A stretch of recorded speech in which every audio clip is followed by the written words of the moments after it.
జనానికి ఒంట్లో బాగోకపోతే ఆ మూలికలు మందులు వేసి నయం చెయ్యొచ్చు. కానీ ధర్మస్థలి బాగా లేకపోతే దాన్ని నయం చేసే మందు గాని సత్తా గాని మీకు లేదని తెలియదారా? ధర్మస్థలిలో అలాంటి దుర్మార్గాలు చేస్తే పుట్టగతలుండవు.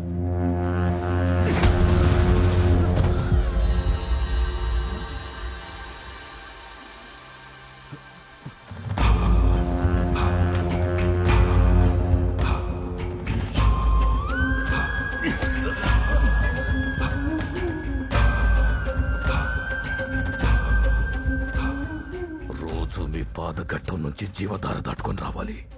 పొడవలు బోల్తా కొడితే ఏడవడానికి శాల్తీలు కూడా దొరకవు.